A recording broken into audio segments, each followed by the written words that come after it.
चलिए सभी को गुड मॉर्निंग। भी लोग लाइव जुड़ चुके हैं, एक बार कंफर्म कर लेंगे ऑडियो वीडियो सब कुछ क्लियर है या नहीं। ये प्रतिभा कुमारी गुड मॉर्निंग, सुनीता कुमारी गुड मॉर्निंग। चलिए तो ये क्लास जो है आपका जेटेड 6 to 8 साइंस का क्लास है और इसमें आज से जो हम लोग बायोलॉजी को शुरू कर रहे हैं और इसमें जो पहला चैप्टर हम लोग शुरू करने वाले हैं ये है सेल। ठीक है, क्लियर है। तो सेल को हम लोग हिंदी में बोलते हैं कोशिका। सेल को हम लोग हिंदी में क्या बोलते हैं? सेल को हम लोग हिंदी में बोलते हैं कोशिका। दरअसल इस शब्द की अगर हम बात करें कि सेल शब्द जो है ये कहाँ से आया, तो एक लैटिन वर्ड है सेल्यूला। एक लैटिन वर्ड है सेलुला और इसी सेलुला से जो है सेल शब्द की उत्पत्ति होती है। सेलुला का अर्थ क्या होता है? सेलुला का अर्थ है आपका अ स्मॉल रूम, यानी कि एक छोटा सा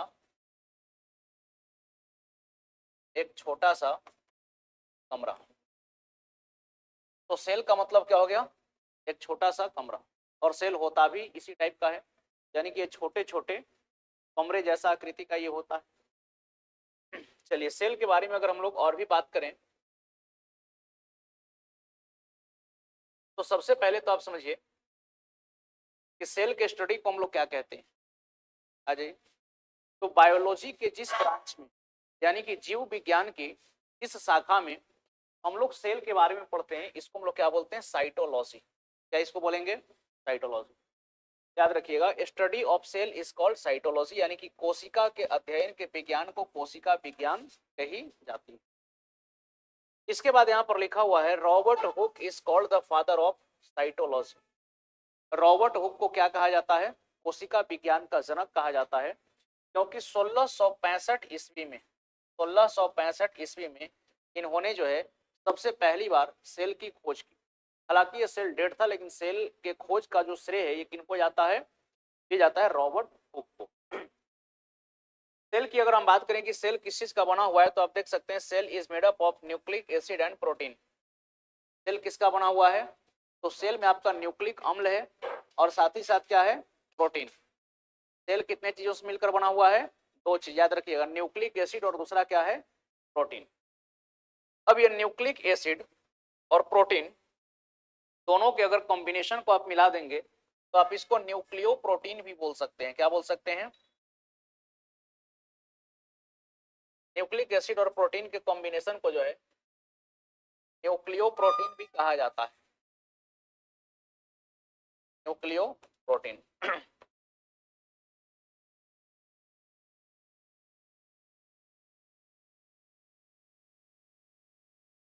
न्यूक्लियो प्रोटीन इसको हम लोग बोलेंगे। क्या? हाँ बिल्कुल पूछ सकता है कि सेल किसका बना होता है, तो न्यूक्लिक एसिड और प्रोटीन। न्यूक्लिक एसिड और प्रोटीन के कॉम्बिनेशन को क्या कहेंगे? न्यूक्लियो प्रोटीन कहते हैं। नेक्स्ट पॉइंट है size of cell is measured in micron, यानी कि कोशिका का जो आकार होता है इसको हम लोग किसमें मेजर करते हैं? माइक्रोन में। यानी कि आप ऐसे समझिए जैसे मिली, माइक्रो, नैनो, पीको, फेम्टो, एटो, जेप्टो, ये सब टर्म आप पढ़े होंगे, छोटे यूनिट्स के ये सब मात्रक है। तो माइक्रोन कहने का मतलब कि इसको जो है 10 का पावर -6 मीटर के ऑर्डर में मापा जाता है। मिली का मतलब 10 का पावर -3 और माइक्रो का मतलब 10 का पावर -6। तो इसको जो है 10 के पावर -6 के ऑर्डर में हम लोग मेजर करते हैं। यानी कि आप ऐसा सोचिए 1 2 3 4 5, एक पर कितना जीरो बैठा दिए? 6 जीरो। अब इसको गिनिए ये कितना है, तो क्या पढ़ेंगे? 10 लाख है ये कितना हो गया? 10 लाख। तो आप कुछ इस प्रकार से समझ सकते हैं कि मान लीजिए कि चलिए आपके पास 1 मीटर, आ जाइए साइंस का क्लास है, ठीक है आ जाइए। जैसे मान लीजिए कि आपके पास 1 मीटर लंबा कोई रस्सी है। आपके पास क्या है? 1 मीटर लंबा कोई रस्सी है, उसको आप 10 लाख बराबर भागों में बांटिए। क्या करना है? 10 लाख बराबर भागों में बांटना है। तब जो आपको एक भाग मिलेगी तो हम क्या कहेंगे? सेल कहेंगे। और ये इतना छोटा होगा, देखिए प्रैक्टिकली तो 1 मीटर को 10 लाख भागों में बांटना संभव नहीं होगा, लेकिन इमेजिन कीजिए कि अगर इसको हम बांट भी दिए तो जो एक छोटा सा पार्ट आपको मिलेगा दैट इज सेल, यानी कि इसको हम अपने नेकेड आई से नहीं देखते, इसको देखने के लिए आपको क्या चाहिए, माइक्रोस्कोप चाहिए। चलिए, गुड मॉर्निंग सुषमा जी। अब आ जाइए यहाँ पर। नेक्स्ट क्या कहता है कि the shape and size of living depends upon the number of cell present in it, यानी किसी भी सजीव की जो शारीरिक आकार एवं आकृति होती है वो इस बात पर निर्भर करती है कि उसके अंदर कितने कोशिका मौजूद है। जैसे एग्जांपल के तौर पर समझिए, अगर हम इंसान का तुलना करें हाथी से, तो बताइए हमारा शरीर बड़ा है कि हाथी का शरीर बड़ा है? इसका मतलब है कि हाथी में सेल क्या है, ज्यादा है। अब अगर हम अपना कंपेरिजन करें बिल्ली से, तो बताइए बिल्ली का आकार बड़ा है कि हमारा आकार बड़ा है? तो बिल्ली के तुलना में हमारे शरीर में सेल ज्यादा है, मतलब जितना ज्यादा सेल उतना बड़ा बॉडी का स्ट्रक्चर। ठीक, अगर मान लीजिए कि कोई पतले दुबले इंसान है और कोई मोटे इंसान है, तो जो इंसान मोटे हैं उनके अंदर ज्यादा सेल है इन कंपेरिजन टू जो इंसान। सेल को हम जो एग्जैक्ट गिन नहीं सकते, सेल को जो है हम लोग एग्जैक्टली गिन तो नहीं सकते, लेकिन नंबर्स ऑफ ट्रिलियन, यानी कि ट्रिलियंस में इसकी संख्याएं मानी जाती है, आप ऐसा समझेंगे। चलिए, तो ये जो है हम लोग समझे सेल से रिलेटेड कुछ बेसिक बातों को। अब जैसे देखिए सेल है क्या, समझेंगे इसको कि सेल है क्या।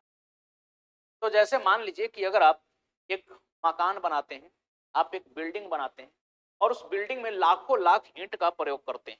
बिल्डिंग में क्या किए, लाखों लाख ईंट का आप प्रयोग किए। तो बिल्डिंग बनाने के लिए जो आप लाखों ईंट का प्रयोग किए, तो आप ईंट को कैसे जोड़ना शुरू किए, एक एक ईंट को जोड़े होंगे। आप कैसे जोड़े, एक एक ईंट को आप जोड़ते चले होंगे। तो देखिए बिल्डिंग कैसे बनता है, बिल्डिंग कैसे बनता है अगर इसकी हम बात करें, तो सबसे पहले आप ब्रिक लाए होंगे। ब्रिक का मतलब ईंट हो गया। जब ईंट को आपने जोड़ा तो आपको क्या मिला, दीवार मिला। तो ईंट को जोड़ने से आपको मिल गया दीवार। जब आप दीवार को जोड़ते हैं आपस में, तब आपको क्या मिलता है, रूम मिलता है। और जब कई सारे रूम को जोड़ देते हैं तब आपको क्या मिलता है, फ्लैट मिलता है। और जब कई सारे फ्लैट को आप आपस में जोड़ देते हैं तब आपको क्या मिलता है, अपार्टमेंट मिलता है, या फिर आपका जो है आप इसी को घर बोलते हैं। आई बात समझ। तो उसी प्रकार से अगर हम अपने जीवन की अगर कल्पना करें कि हमारा जो जीवन है इसका शुरुआत कैसे हुआ है, तो हमारे जीवन का शुरुआत ये है कि मेल गैमेट यानी कि फादर और फीमेल गैमेट, मेल गैमेट और अगर हम फीमेल गैमेट की बात करें तो इनसे क्या आती है, एक एक हैप्लॉइड सेल आती है। यानी कि एक सेल इससे आया और एक सेल इससे आया। कैसे आया, हैप्लॉइड सेल, यानी कि एक गुणित कोशिका आती है। और जब ये आपस में मिलते हैं तो ये किस में कन्वर्ट हो जाते हैं, एक डाइप्लॉइड सेल में कन्वर्ट हो जाता है। और ये जो आपका डाइप्लॉइड सेल बना, ये आप इसका नाम क्या पड़ गया, इसका नाम पड़ गया जाइगोट। तो आप लोग हिंदी में क्या बोलते हैं, युग्मनज बोलते हैं। और इसी को ये युग्मनज जो है आपका क्या है, एक सिंगल सेल्ड है, एक सिंगल सेल्ड है, यानी कि एक सिंगल सेल है। जाइगोट क्या है, तो जाइगोट एक हमारा सिंगल सेल। तो हमारे जीवन की शुरुआत कैसे हुई, तो फादर से एक हैप्लॉइड सेल आया, मदर से एक हैप्लॉइड सेल आया, दोनों की निषेचन हुई, फर्टिलाइजेशन की प्रक्रिया हुई और ये एक सिंगल सेल्ड में कन्वर्ट हो गया। इसमें कन्वर्ट हो गया, सिंगल सेल्ड में कन्वर्ट हो गया, जिसको हम क्या बोले, जाइगोट। क्या बोले, जाइगोट। अब यहां से कोशिका विभाजन की प्रक्रिया शुरू होगी और ये जाइगोट आगे चल करके किस में कन्वर्ट होगा, एम्ब्रायो में। एम्ब्रायो किस में कन्वर्ट होता है, फीटस में। और फीटस से फिर क्या बनता है, बच्चे का निर्माण होता है। तो अगर हम अपने जीवन की बात करें तो हमारे जीवन का बुनियादी इकाई क्या है, सेल, कोशिका। जब कई सारे कोशिका आपस में मिले तब क्या बना, टिश्यू। जब टिश्यू आपस में मिले तब क्या बना, ऑर्गन बना, यानी कि अंग। देखिए सेल को हम लोग क्या बोलते हैं, कोशिका। कोशिका के आपस में मिलने से क्या बना, उत्तक बना। जब कई सारे उत्तक आपस में मिले तब क्या बना, अंग बना। और जब कई सारे अंग मिल गए तब क्या बन गए, ऑर्गन सिस्टम बन गए, जिसको आप क्या कहते हैं, जिसको आप बोलते हैं अंग तंत्र। क्या बोलते हैं इसको, अंग तंत्र। जैसे पिछले क्लास में जब सिलेबस डिस्कस कर रहे थे तो आपको बताए थे circulatory system, digestive system, respiratory system, excretory system, reproductive system, nervous system, endocrine system. ये जितना भी सिस्टम आप देखिए ये सारा सिस्टम क्या है, ये ऑर्गन सिस्टम। और जब ये सारे ऑर्गन सिस्टम को आप आपस में मिला देते हैं तब क्या बनता है, तब जाकर के हमारे बॉडी यानी कि हमारे शरीर की जो है निर्माण होती है। लेके आइए बात है इसमें।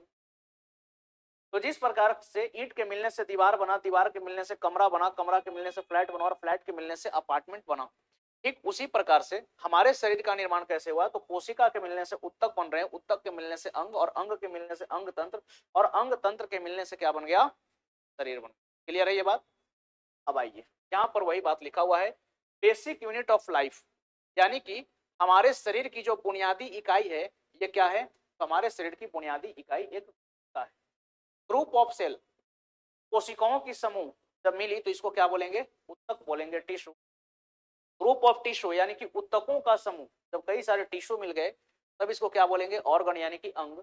अब अंगों का समूह, ग्रुप ऑफ ऑर्गन, जब कई सारे अंग मिल गए तब ये क्या बन जाएगा? ऑर्गन सिस्टम यानी कि अंग तंत्र। और जब कई सारे ऑर्गन सिस्टम को आप मिला दिए, अंग तंत्र को मिला दिए, तब जाकर के ये क्या बन गया? ऑर्गेनिज्म यानी कि है निर्माण होता। बताइए हमारा शरीर कैसे बना हुआ है, ये चीज समझ में आया? हमारा शरीर का बेसिक यूनिट क्या है? सेल।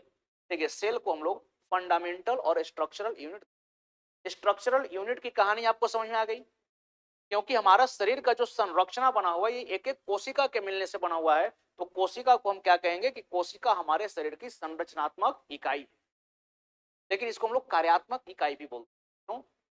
क्योंकि हमारे शरीर के अंदर जो भी फंक्शंस हो रहे हैं, जो भी उपापचयी की क्रियाएं संचालित हो रही हैं, जो भी मेटाबॉलिज्म हो रहा है, इसमें अहम भूमिका किसकी है?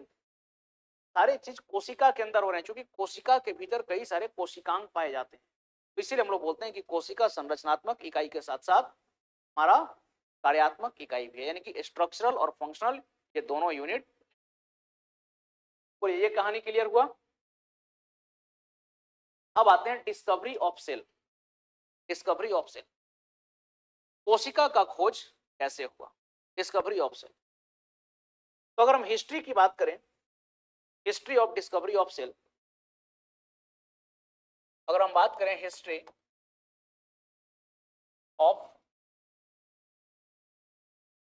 डिस्कवरी ऑफ सेल, यानी कि कोशिका की खोज की इतिहास, कोशिका की खोज की तो इतिहास जो है कोशिका के खोज का, ये कहानी शुरू होता है 1665 ईस्वी से। डेट भी याद रखिए, कहानी कब शुरू हो रहा है? 1665 ईस्वी में। एक व्यक्ति आए इनका नाम है रॉबर्ट हुक। क्या नाम है? Robert Hooke. इनको माइक्रोस्कोप बनाने का शौक था। तो क्या शौक था? हम एक माइक्रोस्कोप बनाए। तो एक माइक्रोस्कोप को बनाए भी। कौन सा माइक्रोस्कोप? तो इसको हम लोग बोलते हैं कंपाउंड माइक्रोस्कोप। तो रॉबर्ट हुक साहब आए और ये किसको बनाए? तो एक कंपाउंड माइक्रोस्कोप को बनाए, जिसको हम लोग मिश्रित सूक्ष्मदर्शी कहते हैं। कंपाउंड माइक्रोस्कोप से क्या करेंगे? अब ये देखेंगे, इनका इच्छा हुआ कि इसमें हम देखें चीजों कैसा दिखता है। ये देखने के लिए कहाँ गए? पेड़ के पास चले गए और पेड़ के छाल को देखते हैं। इसको देखे, ये देखिए बार्क ऑफ ट्री, यानी कि पेड़ की छाल को देखे, और इसी को कॉर्क बोला जाता है। क्या बोला जाता है? कॉर्क भी इसी। तो जब पेड़ की छाल को देखे, तो ये पेड़ का जब छाल देखते हैं तो इनको कैसा संरचना दिखाई दिया? तो इनको जो संरचना दिखाई दिया हम बोलते हैं हनी कॉम्ब लाइक स्ट्रक्चर, यानी कि इनको मधुमक्खी के छत्ते जैसी एक आकृति दिखाई दी। मधुमक्खी का छत्ता कैसा होता है? तो देखिए इस टाइप का जो है वो एक स्ट्रक्चर दिखाई दिया।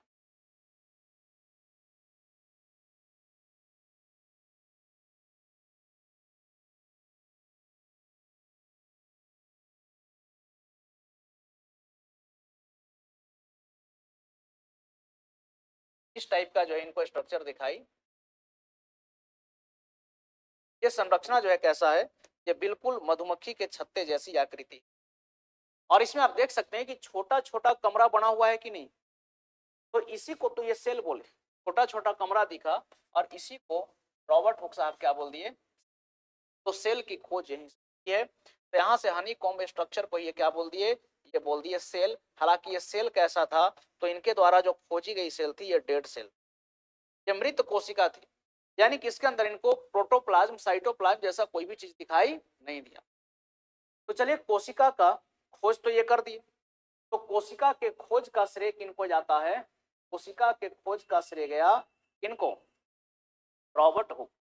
अब जब ये कोशिका का खोजे तो इनको जो है साइटोलॉजी के फादर के नाम से जाना जाने लगा। हालांकि ये बात अलग है कि फिर बाद में और भी वैज्ञानिक आए और जब उनको पता चला कि भाई कोशिका जैसी चीज होती है तो हम भी पता लगाएं कि क्या कोशिका जीवित भी होती है, क्या कोशिका के अंदर कुछ और भी चीज है। इस प्रयास में बहुत सारे वैज्ञानिक लग गए। नाम हम सिर्फ उन्हीं का याद रखते हैं जिन्होंने सफलताएं हासिल की। तो रॉबर्ट हुक साहब जब ये सारा चीज घटना को देखे तो सवाल है कि इसको किसको बताएंगे। तो आज के डेट में हम लोग इस अपना बात बताते हैं। पहले के लोग बुक लिखते थे। आ जाइए, साइंस का क्लास है, मैथ है, मैथ साइंस है ना। 6 to 8, 1 to 5 ऊपर चले जाइए, ऊपर चल रहा होगा। रूम नंबर देखिए 3 या 4 में शायद होगा। में तो बैठिए या फिर एक बार पूछ लीजिए ना नीचे में। चलिए, तो ये जो सेल है आपका कैसा सेल था? तो ये सेल है आपका डेड सेल। क्लियर है कहानी? तो रॉबर्ट हुक साहब क्या किए, अब एक बुक लिखे। क्या लिखे? पुस्तक लिखे। तो ये भी एग्जाम में क्वेश्चन पूछा जाता है, बुक ऑफ रॉबर्ट हुक। क्या पूछा जाएगा? बुक ऑफ रॉबर्ट हुक, यानी कि रॉबर्ट हुक की पुस्तक। रॉबर्ट हुक की पुस्तक। तो इनके द्वारा जो बुक लिखी गई, इस बुक का नाम क्या था? तो इस बुक का नाम था माइक्रोग्राफिया। क्या नाम था? माइक्रोग्राफिया। रॉबर्ट हुक साहब के द्वारा जो पुस्तक लिखी गई इसका नाम क्या है? माइक्रोग्राफिया। क्लियर हो गया? कोई कंफ्यूजन? चलिए, बिल्कुल सही, Micrographia is the right answer. अब देखिए, जितना चीज आप समझे। क्या गया भाई?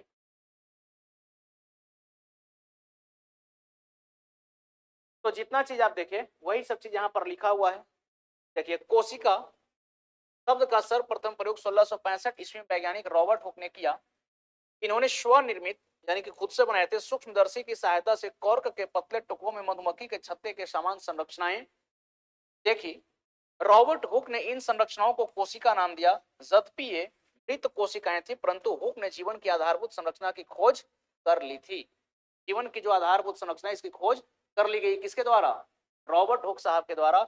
इसीलिए रॉबर्ट हुक को कोशिका विज्ञान का जनक कहा जाता है। क्लियर हुआ ये पॉइंट? और ये बुक लिखे, इनके द्वारा लिखी गई पुस्तक की नाम क्या है? माइक्रोग्राफिया। अब आइए इसको डायग्राम से समझ।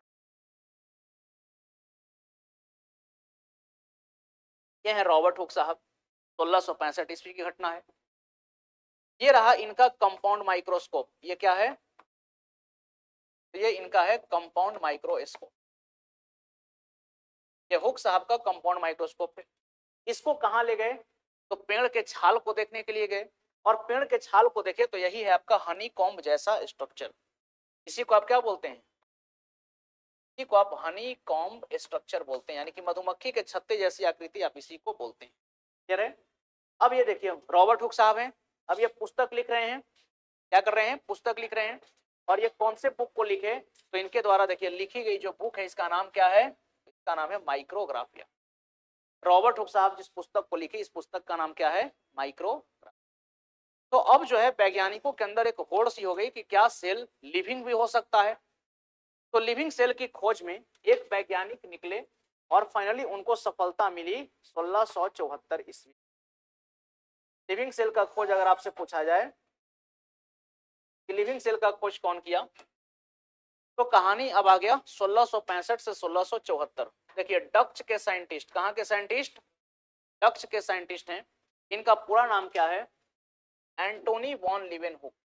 पूरा नाम क्या है? Antonie van Leeuwenhoek. ये क्या करते हैं? Discovered living cell in the water of pond with the help of an advanced type of microscope. देखिए, रॉबर्ट हुक की जो माइक्रोस्कोप थी ये कंपाउंड माइक्रोस्कोप थी। उससे बहुत ज्यादा चीजों को देखना संभव नहीं था। तो थोड़ा सा जो है माइक्रोस्कोप के क्वालिटी को बढ़ाया गया। और अब जो है 65 के बाद 1674 में क्या हुआ कि थोड़ा सा एडवांस टाइप की माइक्रोस्कोप आई। और जब एडवांस टाइप की माइक्रोस्कोप आई तो लीवन साहब इसको लेकर के कहाँ चल गए? तालाब के जल में। कहाँ चल गए? तालाब के जल में। और जब तालाब के जल में ये देखे अपने माइक्रोस्कोप से तो इनको पहला लिविंग सेल मिल गया। क्या मिल गया?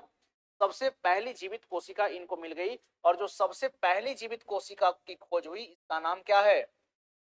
इसका नाम है माइकोप्लाज्मा। याद रखिएगा, अगर आपसे पूछा जाए कि सबसे पहली जीवित कोशिका जिसकी खोज हुई उसका क्या नाम है, माइकोप्लाज्म। माइकोप्लाज्म का एक और नाम है, माइकोप्लाज्म को जो है हम लोग, माइकोप्लाज्म को जो है हम लोग याद रखिएगा, माइकोप्लाज्म का दूसरा नाम होता है पीएलओ। क्या इसका नाम होता है, पीपीएलओ। इसका फुल फॉर्म क्या होता है, तो इसका फुल फॉर्म है pleura pleura pneumonia like organism, pleura pneumonia like organism. Mycoplasma का दूसरा नाम पीपीएलओ, और पीपीएलओ का फुल फॉर्म क्या है, प्लूरा न्यूमोनिया लाइक ऑर्गेनिज्म, यानी कि प्लूरा न्यूमोनिया सम जीव इसको बोल सकते हैं, प्लूरा न्यूमोनिया सम जीव इसको बोला जा सकता है। तो दोनों सेल आपको मिल गया। 65 में डेड सेल का खोज हुआ रॉबर्ट हुक के द्वारा। 1674 में एंटोनी वॉन लिविनहुक द्वारा जो है पहला लिविंग सेल का खोज हुआ जिसका नाम माइकोप्लाज्म था। तालाब के जल में इसकी खोज करी गई है और इसी को जो है हम लोग पीपीएलओ के नाम से भी कह रहे हैं। यहां तक कहानी। अब आइए, अब आ गया कहानी सेल थ्योरी। किसका कहानी आ गया, सेल थ्योरी का कहानी आ गया। कोशिका सिद्धांत इसको बोलते हैं। तो सेल थ्योरी की अगर हम बात करें, देखिए सेल थ्योरी हम लोग हिंदी में क्या कहते हैं, हम लोग हिंदी में बोलते हैं कोशिका। तो सबसे पहले याद रखिएगा, कोशिका सिद्धांत जो है ये दो वैज्ञानिकों के द्वारा दी गई। कोशिका सिद्धांत कितने वैज्ञानिकों के द्वारा दी गई, एक का नाम है स्लाइडेन और दूसरे का क्या नाम है, स्वान। एक का नाम है स्लाइडेन और दूसरे का नाम है स्वान। देखिए नाम में थोड़ा सा कंफ्यूजन रहता है, ठीक है, तो उसको हम बताएंगे कैसे दूर करना है। ये स्लाइडेन भाई साहब जो हैं ये फ्रांस के रहने वाले हैं। कहाँ के रहने वाले हैं, फ्रांस के रहने वाले हैं। और ये एक बॉटनिस्ट, ये क्या है, बॉटनिस्ट है। बॉटनिस्ट कहने का मतलब वनस्पति, वनस्पति वैज्ञानिक है, वनस्पति वैज्ञानिक है। तो एक बात बताइए, जब ये बॉटनिस्ट हैं, वनस्पति वैज्ञानिक हैं, तो ये किसका सेल थ्योरी देंगे, ये किसका कोशिका सिद्धांत देंगे, ये प्लांट्स का देंगे, ऑब्वियस सी बात है। तो ये जो सेल थ्योरी लेकर के आए, ये लेकर के आए प्लांट्स का सेल थ्योरी, प्लांट्स के सेल थ्योरी को ये लेकर के आए, यानी कि ये लेकर के आए पादप कोशिका सिद्धांत, पादप कोशिका सिद्धांत को इन्होंने लाया। और इनके द्वारा जो सेल थ्योरी है ये कब आई, 1838 में। इनका सेल थ्योरी कब आया, 1838 में। स्वान साहब जो हैं ये एक ब्रिटिश हैं, अंग्रेज हैं, ये एक ब्रिटिश हैं। और ब्रिटिश के साथ साथ ये क्या है, तो जूलॉजिस्ट, जूलॉजिस्ट, जूलॉजिस्ट कहने का मतलब प्राणी वैज्ञानिक। ये जो है आपके प्राणी वैज्ञानिक। अब एक बात बताइए, इसी नाम में कंफ्यूजन रहता है कि कौन जूलॉजिस्ट और कौन बॉटनिस्ट। तो स्वान का मतलब क्या होता है, स्वान का मतलब, स्वान हंस, और स्वान को कुत्ता भी कहते हैं, हंस भी कहते हैं। तो देखिए इतना तो क्लियर है कि स्वान जो है एक एनिमल का नाम है, स्वान एक एनिमल का नाम है। बस स्वान से पकड़ लीजिए कि स्वान एक एनिमल का नाम है, इसलिए स्वान साहब एनिमल का सेल थ्योरी देंगे, यानी कि ये जूलॉजिस्ट हो। अब दिमाग में बैठ गया, अब तो इसको नहीं भूलेंगे। तो ये किसकी सेल थ्योरी दिए, तो ये जो है एनिमल्स का cell theory, animals cell theory को इन्होंने प्रस्तुत किया, यानी कि जिसको आप बोल सकते हैं जंतु कोशिका सिद्धांत, जंतु कोशिका सिद्धांत इसको बोलेंगे। और इनकी सेल थ्योरी आई 1839 में। अब इनसे पूछा गया कि भाई आपका सेल थ्योरी में क्या है, तो सबसे पहले बारी आई स्लाइडन भाई साहब की। इनसे पूछा गया कि आप जो सेल थ्योरी दे रहे हैं प्लांट के लिए, क्या है आपके सेल थ्योरी। ये बोले कि देखिए जितने भी प्लांट्स हैं, जितने भी पेड़ पौधे हैं, ये छोटे छोटे यूनिट से मिलकर के बने हुए हैं, और उस छोटे यूनिट को हम क्या बोलेंगे, कोशिका बोलेंगे। यानी कि जितने भी प्लांट्स हैं ये सेल से मिलकर बने हुए हैं, और सेल इनकी स्ट्रक्चरल और फंक्शनल यूनिट है। ये बात कही गई स्लाइडिन के 1838 में। अब इनकी बारी आई 1839 में कि भाई बताइए आपका सेल थ्योरी क्या कहता है। ये बोले कि देखिए जितना एनिमल्स है सारे एनिमल्स छोटे छोटे यूनिट से मिलकर बने हुए हैं जिसको हम सेल कहेंगे। यानी कि ये बोले कि जंतुओं की कार्यात्मक और संरक्षणात्मक इकाई क्या है, तो एक कोशिका है। तो बताइए जो बात ये प्लांट्स के लिए बताए क्या ये सेम बात एनिमल्स के लिए बताए। तो अगर प्लांट्स और एनिमल्स दोनों को मिला दीजिएगा तो इसको आप लिविंग बोलिएगा कि नहीं। तो क्या इसी को हम ऐसा बोल सकते हैं कि जितने भी लिविंग्स हैं ये सारे लिविंग्स चाहे ये प्लांट्स हो या एनिमल्स हो ये सेल से मिलकर बने हुए हैं और सेल जो है इनकी स्ट्रक्चरल और फंक्शनल यूनिट ऐसा बोल सकते हैं। तो फाइनली दोनों के सेल थ्योरी को मिला करके सेल थ्योरी को कब पब्लिश किया गया, तो याद रखिएगा कोशिका सिद्धांत को पब्लिश किया गया 1840। कोशिका सिद्धांत कब प्रस्तुत किया गया, 1839। और कोशिका सिद्धांत में क्या बातें कही गई हैं, तो इसमें कहा गया है कि cell is the structural and functional unit of life. साथ ही साथ इसी बीच में अगर आप देखिएगा तो एक समय आ जाता है 1831। एक समय क्या है 1831। और यहाँ पर एक वैज्ञानिक आए थे, इनका नाम है रॉबर्ट ब्राउन। क्या नाम है इनका, रॉबर्ट ब्राउन। और ये किस लिए जाने जाते हैं, तो ब्राउन भाई साहब जाने जाते हैं डिस्कवरी ऑफ न्यूक्लियस के लिए। यानी कि कोशिका के भीतर ये केंद्रक की खोज करते हैं। और ये कब किया गया, तो 1831 में। यानी कि केंद्रक के खोज के बाद क्या आया है, कोशिका सिद्धांत आया है। तो हम लोग मिलाकर के क्या बोलते हैं कि cell is the structural functional and hereditary unit of life. ठीक। अब इसी में एक और वैज्ञानिक आगे आए, कहानी आगे बढ़ा और अब वर्ष आ गया कब का, तो अब जो है समय आ गया 1855, 1855। और यहां पर जो वैज्ञानिक आए इनका नाम है रुडोल्फ विर्चो। का क्या नाम है, रुडोल्फ विर्चो नाम है। और ये कहाँ के वैज्ञानिक हैं, तो ये एक जर्मन साइंटिस्ट है। ये कैसे वैज्ञानिक हैं, तो एक जर्मन वैज्ञानिक हैं, ये जर्मनी के रहने वाले हैं। और ये एक स्टेटमेंट दिए। इनका स्टेटमेंट क्या आया, इनका स्टेटमेंट था ओमनिस सेलुला ओमनिस सेलुला की स्टेटमेंट थी ओमनिस सेलुला सेलुला। अब इसका क्या मतलब है, ओमनिस सेलुला ई सेलुला, तो हम लोग नहीं समझ पाए कि जर्मन लैंग्वेज में अपना टर्म को लिखे, इसको हम लोग ट्रांसलेट कर दिए इंग्लिश, है ना, गूगल ट्रांसलेट में जैसे आज के डेट में ट्रांसलेट कर देते हैं कि नहीं। तो जब इसको हम लोग इंग्लिश में के मतलब को समझने का प्रयास किए तब यहां से पता चला कि ये बोलना चाह रहे हैं कि every cell is made up of a pre existing. यानी कि इनका कहना है कि प्रत्येक कोशिकाओं की जो निर्माण हुई है वो पूर्व में उपस्थित किसी कोशिका से हुई। मतलब ये बोल रहे हैं कि अगर हमारे शरीर में कोई एक नया सेल बना है इसका मतलब पहले कोई ना कोई सेल था, उसी से एक नया सेल बना है। जैसे अगर हम इस संसार में आए तो हमारे माता पिता हैं, है कि नहीं। अगर हम अपने माता पिता की बात करें तो उनके भी माता पिता होंगे, अगर वो आए तो उनके भी माता पिता होंगे।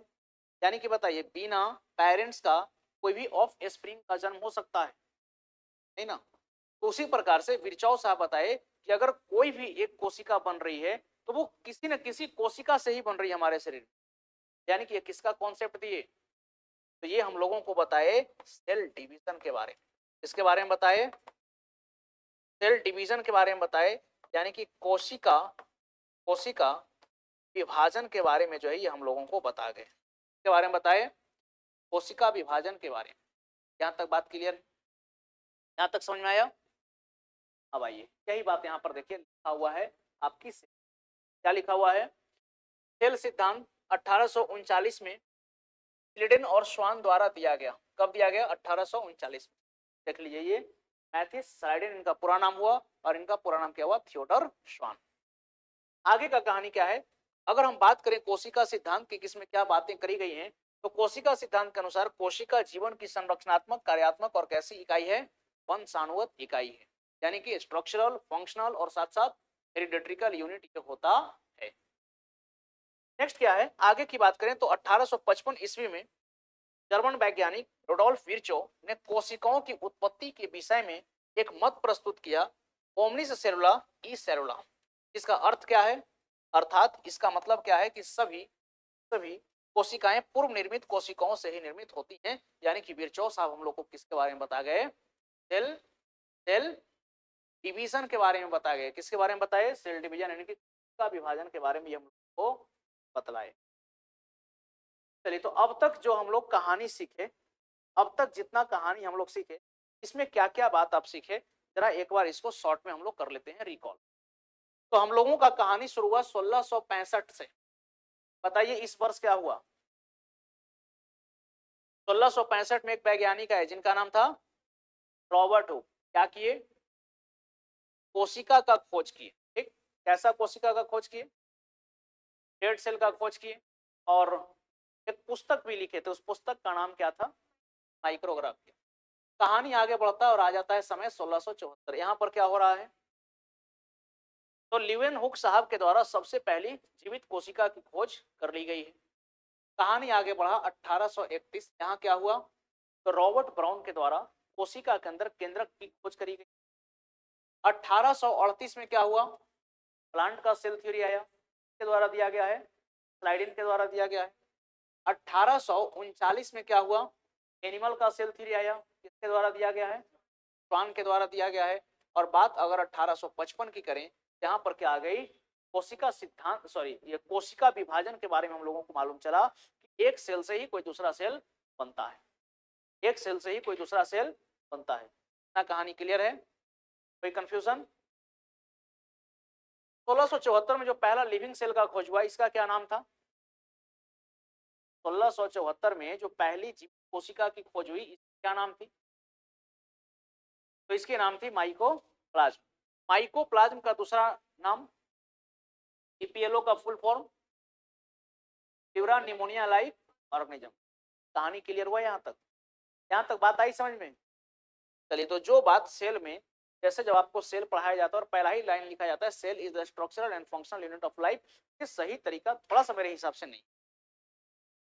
पहले सेल के बारे में आप बेसिक जानिए, फिर सेल थ्योरी में ये बात आई तो इस बात को आप यहाँ पर सीखिए। हाँ, ये बात सही है कि सेल हमारे बॉडी का फंडामेंटल यूनिट है। और जब आप पूरे इसके ऑर्गेनल्स को समझ जाएंगे, तब आपको ये बातें समझ में आ जाएगी कि मतलब फंक्शनल यूनिट कैसे है। क्योंकि जो आप खाना खाते हैं, जब पाचन होती है, तो ग्लूकोज से जो ऊर्जा की प्राप्ति होती है हमारे शरीर को, ये भी कोशिका से होता है। और कोशिका के अंदर एक कोशिकांग है जिसको हम क्या बोलते हैं? माइटोकॉन्ड्रिया।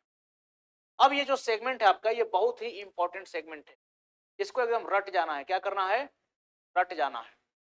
क्वेश्चन उठा देता है, और मतलब जितने भी वनडे एग्जामिनेशन हुए हैं, क्वेश्चंस यहां से उठाए गए हैं। जैसे क्या पूछा जा सकता है कि मानव शरीर की सबसे छोटी कोशिका, तो हमारे शरीर की सबसे छोटी कोशिका क्या है? स्पर्म। इसको हिंदी में हम लोग क्या बोलते हैं? शुक्राणु बोलते हैं।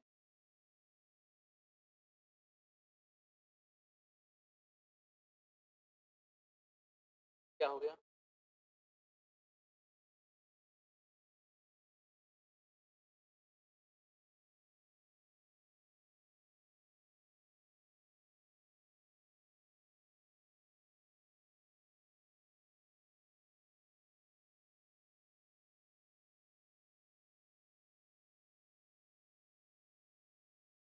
देखिए, इसको हम लोग हिंदी में क्या बोलते हैं? तो हिंदी में इसको हम लोग बोलते हैं शुक्राणु। शुक्राणु इसको बोलते हैं। लेकिन अगर आयतन के आधार पर पूछा जाए आपसे on the basis of volume, तो इसमें आप याद रखिएगा ब्लड ग्रैन्यूल्स।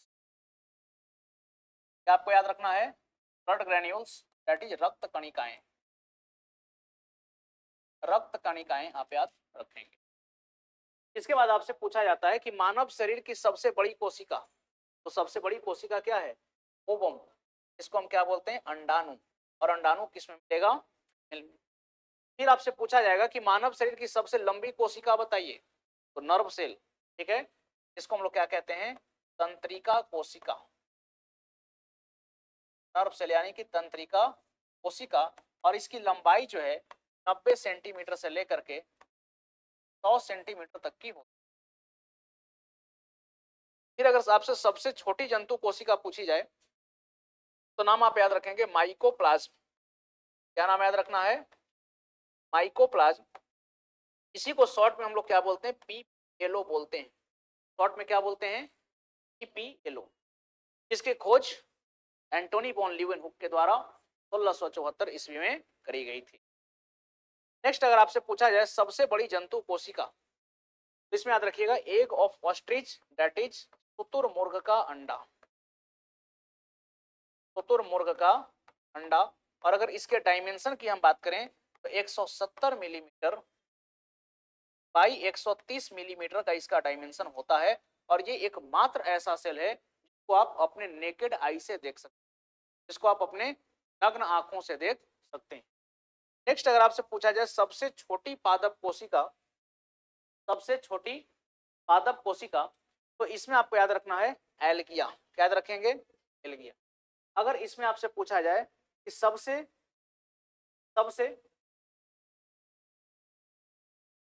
अगर पूछा जाए कि सबसे बड़ी पादप कोशिका, तो इसमें आप याद रखेंगे जाइलम सेल। और अगर आपसे पूछा जाए कि लॉन्गेस्ट प्लांट सेल,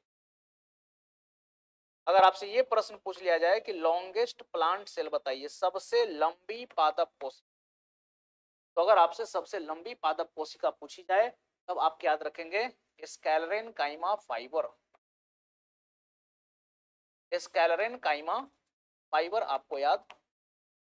ये सारा इंपॉर्टेंट है, अक्सर एग्जाम में पूछता है कौन बड़ा और कौन, तो आप याद रखेंगे। आइए आगे बढ़ते हैं। अब नेक्स्ट आ जाइए टाइप्स ऑफ सेल। नेक्स्ट आ जाएंगे types of cell. Next type of यानी कि कोशिका के प्रकार। कोशिका के प्रकार। तो एक बात बताइए, देखिए दो चीज इसको आप हिंदी में बोलते हैं असीम केंद्रक कोशिका। असीम केंद्रक, असीम केंद्रक कोशिका इसको बोलते हैं प्रोकैरियोटिक। और यूकैरियोटिक को क्या बोलते हैं हम लोग? इसको हम बोलते हैं ससीम केंद्रक,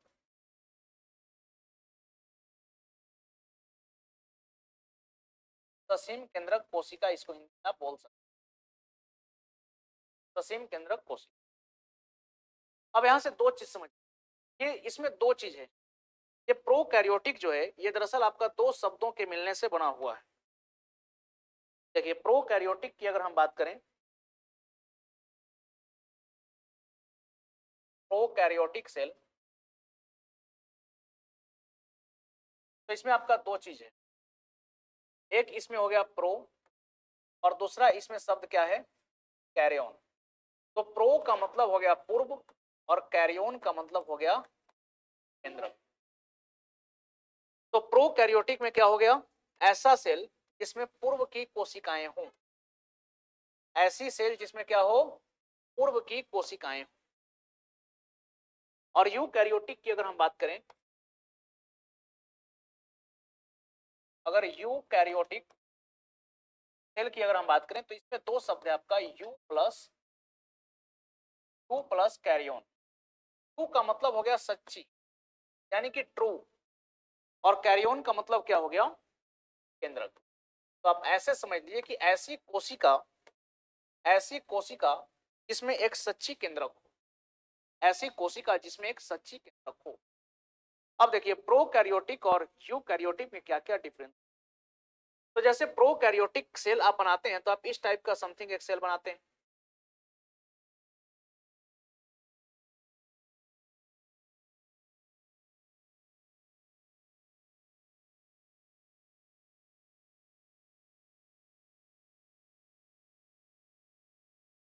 इस टाइप का मान लीजिए कि आप एक सेल बना दिए, इसके अंदर जो भी जेनेटिक मटेरियल हैं ये इस प्रकार से बिखरे हुए हैं, साइटोप्लाज्म। बाकी इसमें जो है मूवमेंट के लिए सिलिया है। ये जो हेयर्स लाइक स्ट्रक्चर आप देख रहे हैं इसको क्या बोलते हैं? सिलिया बोलते हैं। और ये जो है पूंछ जैसा जो आप संरचना देख रहे हैं इसको फ्लैजेला बोलते हैं। और ये सेल किसका है? ये सेल है हमारा बैक्टीरिया का। अब एक और सेल हम बनाते हैं,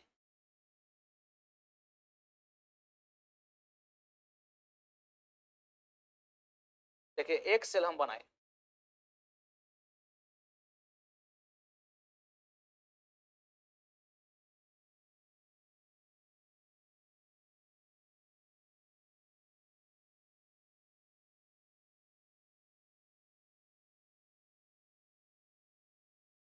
देखिए एक सेल हम ऐसा बनाए,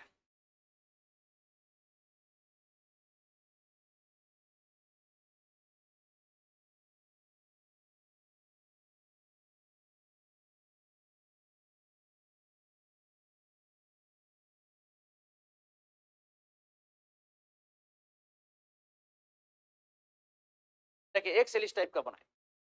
अब ये मान लीजिए कि किसी एनिमल का सेल है, या किसी एनिमल सेल यानी कि जंतु कोशिका, जस्ट लाइक आप ह्यूमन समझ लीजिए, आप ह्यूमन को ही समझ। अब बताइए दोनों सेल में आपको क्या क्या डिफरेंसेस, दोनों सेल में आपको क्या क्या डिफरेंस दिख रहा है। तो ये जो है आपका बिल्कुल खाली खाली सा लग रहा है, जबकि ये आपको भरा भरा सा लग रहा है। तो जैसे सोचिए 2024 से पहले आप चलिए 2000, चलिए 8-9 के आसपास आपको ले चलते हैं। 2007 और 8 का इमेजिनेशन आप कीजिए। उस समय जो हमारे पास फोन थे वो कैसे फोन थे, फोन था, ठीक है ना, नोकिया का, सैमसंग का फोन आता था। उससे बहुत तो बहुत क्या करते थे, फोन कर सकते थे, किसी को मैसेज भेज सकते थे, और मिस्ड कॉल मारने का प्रचलन था उस समय, जो कि प्रचलन आज खत्म हो गया है। अब कोई मिस्ड कॉल मारता है नहीं, पहले लोग मिस्ड कॉल मारते थे, और कुछ लोग जो है इसको थोड़ा सा अपना ईगो पर भी लेते थे और बैक कॉल करते थे, मिस्ड कॉल का जवाब देते थे, ऐसा भी कुछ लोग होते थे। तो सोचिए 2007 या 8 का जो फोन था उसमें क्या क्या फीचर्स थे, कुछ नहीं। फिर जो है थोड़ा सा आप आ जाइए 11-12 के दौर में, अब जो फोन आया थोड़ा सा जो है मल्टीमीडिया टाइप का, या फिर इस समय जो है वॉकमैन, वॉकमैन तो खैर बहुत पहले से था, इसमें आपका क्या गया है, क्या उसको बोलते थे, आईपॉड, आईपॉड बोलते थे, इसमें गाना बजता था, ठीक है। टिप का सिस्टम आ गया, और जो फोन्स आने लगे इसमें रिकॉर्डिंग का कुछ फंक्शन दिया।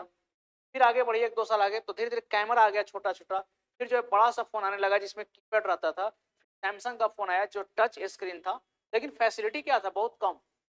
और आज जो आपके पास स्मार्टफोन है इसमें बताइए कौन सा फीचर्स नहीं। जो पहले का फोन था उसमें पूछ रहे हैं कि क्या क्या फीचर्स था, और आज के फोन में आपको बोल रहे हैं कि क्या क्या फीचर्स नहीं। तो आज आप बोलेंगे कि हमारे जरूरत के हिसाब से जो भी चीजें आवश्यक है आज के डेट में, वो सारी सुविधाएं हमारे फोन के अंदर है। आप इस फोन से बात भी कर लेते हैं, गेम भी खेल लेते हैं, वीडियो भी देख लेते हैं, रिकॉर्डिंग भी कर लेते हैं, फोटो भी खींच लेते हैं, वीडियो भी बना लेते हैं, पढ़ाई भी कर लेते हैं, रेलवे का टिकट भी काट लेते हैं, एरोप्लेन का टिकट भी काट लेते हैं, कौन सी ट्रेन कहाँ इसकी जानकारी भी आपको मिल जाती है। मतलब कि बिजली का बिल भरना हो, हर चीज आप एक फोन से आज के डेट में कर रहे हैं। यस और नो? तो आज की फोन क्या है, फोन हो गई है, लेकिन पहले के फोन सो विकसित नहीं थे। तो उसी प्रकार से जब सेल बना, जब कोशिका बनी, तो पहले की जो कोशिका थी वो वेल डेवलप्ड नहीं थी, लेकिन धीरे धीरे इसके अंदर क्या हुआ, म्यूटेशन आया, उत्परिवर्तन ये होते चले गए, और धीरे धीरे सेल क्या हो गया, पूरी तरह से डेवलप्ड हो गया। तो जो पहले का सेल है इसको हम क्या बोलेंगे, प्रोकैरियोटिक सेल, और जो बाद में आज जो सेल बन चुका है इसको हम क्या बोलेंगे, यूकैरियोटिक। क्लियर हो गया? अब आ जाइए यहां, आप देख भी सकते हैं यहां पर, इसमें हर एक सेल ऑर्गेनल्स आपको दिख रहा होगा, इसमें सेल ऑर्गेनल्स की क्या है, अभाव है। क्लियर है? अब आइए मेजर डिफरेंसेस की अगर हम बात करें कि दोनों के बीच में क्या क्या डिफरेंस है, तो अगर दोनों के बीच में आप डिफरेंस देखना चाहेंगे तो सबसे पहले तो ये देखिए कि प्रोकैरियोटिक की बात करें तो सामान्यतः आकार छोटा होता है इनका। कितना आकार होता है, तो 1 से लेकर के 10 माइक्रोमीटर के बीच में ये होते हैं, 1 से लेकर के 10 माइक्रोमीटर के ये बीच में होंगे। जबकि जंतु यूकैरियोटिक की बात करें तो ये सामान्यतः आकार इनका बड़ा होता है और 5 से 100 माइक्रोमीटर तक होगा। ठीक, यानी कि जो बैक्टीरिया है वो बहुत छोटा है, और हमारा सेल जो है उसके कंपेरिजन में थोड़ा सा क्या है, बड़ा है। एक साइज का डिफरेंस देखें, केंद्रक क्षेत्र केंद्रकीय झिल्ली से घिरा हुआ नहीं होता है। जैसे यहां पर आप देखें, जैसे ये जो आपको देख रहे हैं, इस रीजन को हम लोग क्या बोलते हैं, तो जो बीच का पूरा भाग आप देख रहे हैं ये संरचना, ये कहलाता है केंद्रक। क्या कहलाता है, केंद्रक। और केंद्रक के बाहर में ये जो आप झिल्ली देख रहे हैं इसको क्या बोलते हैं, केंद्रक झिल्ली। मतलब कि हमारे कोशिका के अंदर जो केंद्रक है इसके ऊपर एक झिल्ली की आवरण पाई जा रही है, जिसको हम केंद्रक झिल्ली बोलते हैं। जबकि यहाँ पर देखिएगा तो आपको वेल डेवलप्ड न्यूक्लियस दिखेगा ही नहीं, तो न्यूक्लियर मेम्ब्रेन होगा, न्यूक्लियर मेम्ब्रेन नहीं है। इसमें आपके प्रॉपर सेल ऑर्गेनल्स हैं, बिल्कुल प्रतिभा कुमारी का एक आंसर है, सेल ऑर्गेनल का भी डिफरेंस है, बिल्कुल सही है। यहाँ पर आपको कई सारे कोशिकांश दिख रहे हैं, जैसे माइटोकॉन्ड्रिया हो गया, गोल्गी बॉडी हो गया, लाइसोसोम हो गया, सेंट्रोसोम हो गया, एंडोप्लाज्मिक रेक्टिकुलम हो गया, वैक्यूल्स हो गया, मतलब इसमें सारे सेल ऑर्गेनल्स आपको दिख रहे हैं। लेकिन यहाँ पर कोशिकांग भी आपको प्रॉपर तरीके से नहीं, यहाँ पर कोशिकांग भरे हुए हैं, यहाँ पर कोशिकांगों की क्या है, अभाव है। क्लियर है? तो आ गया ये। और क्या क्या डिफरेंस है? तो यहाँ पर केंद्रक द्रव केंद्रीय झिल्ली से घिरा हुआ रहता है, किसमें, यूकैरियोटिक से। मात्र एक गुणसूत्र होता है, यानी कि सिंगल क्रोमोसोम होते हैं, इसमें गुणसूत्र एक से अधिक होते हैं। जैसे अगर हम ह्यूमन सेल की बात करें तो हमारे कोशिका में कितने गुणसूत्र हैं, एक सेल में कितना, 23 पेयर, संख्या में 46। केंद्रिका नहीं पाई जाती। केंद्रिका क्या है, केंद्रिका क्या है? तो जैसे ये न्यूक्लियस के बीच में एक गोलाकार संरचना आप देख रहे हैं, इस गोलाकार संरचना को हम लोग बोलते हैं केंद्रिका, जो कि आरएनए के संश्लेषण में और कोशिका विभाजन में सहायक होती है, जबकि प्रोकैरियोटिक में आपकी केंद्रिका पाई जाती है। आगे की अगर और डिफरेंस की बात करें तो इसमें देख सकते हैं केंद्रिका पाई जाती है। हिलियों से बने कोशिकांग इसमें नहीं पाए जाएंगे प्रोकैरियोटिक में, जबकि यूकैरियोटिक में क्या है, हिलियों से बने कोशिकांग पाए जाते हैं।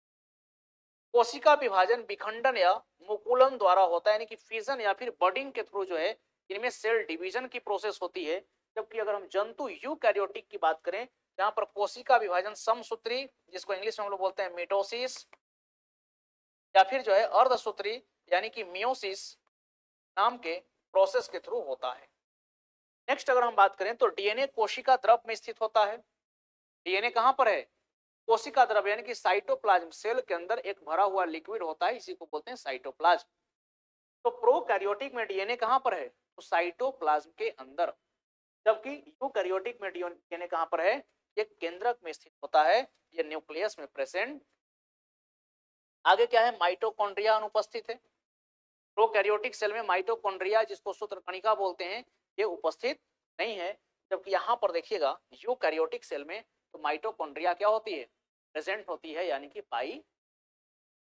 ये बेसिक सा डिफरेंस था किसके किसके बीच में, प्रोकैरियोटिक और यूकैरियोटिक में। और याद रखिएगा जब आपको क्लासिफिकेशन ऑफ लिविंग्स बताएंगे, जब सजीवों का वर्गीकरण आप पढ़िएगा तो उसमें पहले 2 किंगडम का क्लासिफिकेशन आया कैरोलस लिनियस के द्वारा, फिर 3 किंगडम का क्लासिफिकेशन आया अर्नस्ट हेकल के द्वारा, फिर 4 किंगडम क्लासिफिकेशन आया हर्बर्ट एफ कोपलैंड के द्वारा, और आज के डेट में जिसको मॉडर्न किंगडम ऑफ क्लासिफिकेशन बोलते हैं, that is 5 kingdom classification which was proposed by R H Whittaker in the year 1969।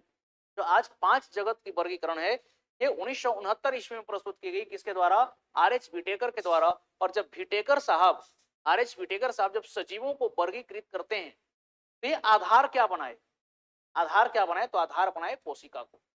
Whittaker साहब प्रोकैरियोटिक और यूकैरियोटिक में लिविंग्स को बांटे। प्रोकैरियोटिक वाले सारे ऑर्गेनिजम्स एक सेल के बने हुए थे, उसको बोल दिए कि बैक्टीरिया का जगत है, और उसका नाम पड़ गया मोनेरा, और मोनेरा आपका हो गया पहला किंगडम। यूकैरियोटिक में आए तो इसमें कुछ ऑर्गेनिज्म एक सेल के थे, कुछ एक से अधिक सेल से बने हुए थे। तो जो एक सेल वाले थे यूकैरियोटिक, उनको ये प्रोटिस्टा बोल दिए, और जो मल्टी सेलुलर थे उनको कोशिका भित्ति के आधार पर बांटे। जिनमें कोशिका भित्ति नहीं है वो एनिमल्स, एनिमेलिया में आ गए, और जिनमें कोशिका भित्ति है अब उसको पोषण के आधार पर बांटते हैं।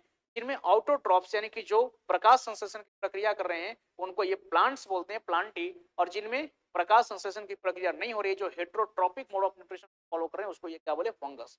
इस प्रकार से व्हिटेकर साहब मोनेरा, प्रोटिस्टा, फंगी, प्लांटी और एनिमेलिया में पूरे लिविंग्स को 5 जगत में बांटने का प्रयास किए। तो व्हिटेकर साहब का भी जो आधार रहा सजीवों वर्गीकरण करने का, वो रहा है प्रोकैरियोटिक और यूकैरियोटिक के आधार पर ही वो सजीवों को क्या किए, वर्गीकृत किए। क्लियर है ये पॉइंट? चलिए, तो उम्मीद करते हैं कि प्रोकैरियोटिक और यूकैरियोटिक में जो है आपका डिफरेंस क्लियर हो गया होगा। अब नेक्स्ट हम लोगों को पढ़ना है स्ट्रक्चर ऑफ सेल, कोशिका जो है इसकी संरचना कैसी होती है। तो इसमें 2 प्रकार के सेल हम लोग पढ़ेंगे, एक आपको एनिमल सेल पढ़ना है और दूसरा प्लांट सेल। सबसे पहले हम लोग बेसिक डिफरेंसेस को भी समझेंगे कि आखिर एनिमल सेल और प्लांट सेल में क्या डिफरेंस, सेल वॉल किस में पाया जाएगा, किस में नहीं पाया जाएगा, सेल मेम्ब्रेन दोनों में होते हैं, साइटोप्लाज्म दोनों में है, सेंट्रोसोम एनिमल सेल में, प्लांट सेल में नहीं। ठीक है, तो इस प्रकार का मतलब कुछ सिमिलरिटीज और कुछ डिसिमिलरिटीज को कंपेयर करते हुए हम लोग प्लांट सेल और एनिमल सेल को पढ़ेंगे। और अगले क्लास में हम लोग क्या पढ़ेंगे, तो सेल के अंदर जो आप सेल ऑर्गेनल देख रहे हैं, ठीक है, जैसे आप सेल वॉल को समझेंगे, सेल मेम्ब्रेन को समझेंगे, साइटोप्लाज्म को समझेंगे, को समझेंगे, एंडोप्लाज्मिक रेटिकुलम हो गया, फिर वैक्यूल्स हो गया, माइटोकॉन्ड्रिया हो गया, गोल्गी बॉडी हो गया, ठीक है, सेंट्रोसोम हो गया, प्लास्टिड्स हो गया। तो ये जितने भी सेल ऑर्गेनल्स हैं इनकी चर्चा हम लोग करेंगे अगले क्लास में। ठीक है, तो आगे जो है हम लोग सेल ऑर्गेनल से डिस्कस करेंगे अगले क्लास में। आज के क्लास को हम लोग यहीं तक रखते हैं। Thank you to all of you and have a nice day.